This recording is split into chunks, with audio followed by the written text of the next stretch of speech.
Hello everyone, today we talk about how to fix the app of Snapseed.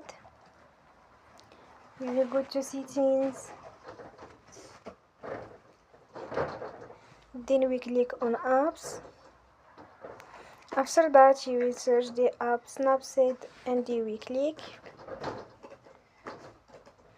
Then you will on Forcestop.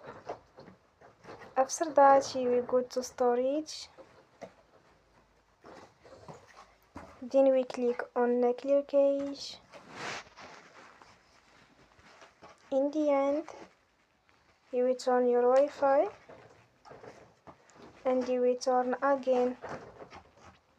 Don't forget to support us by like and subscribe.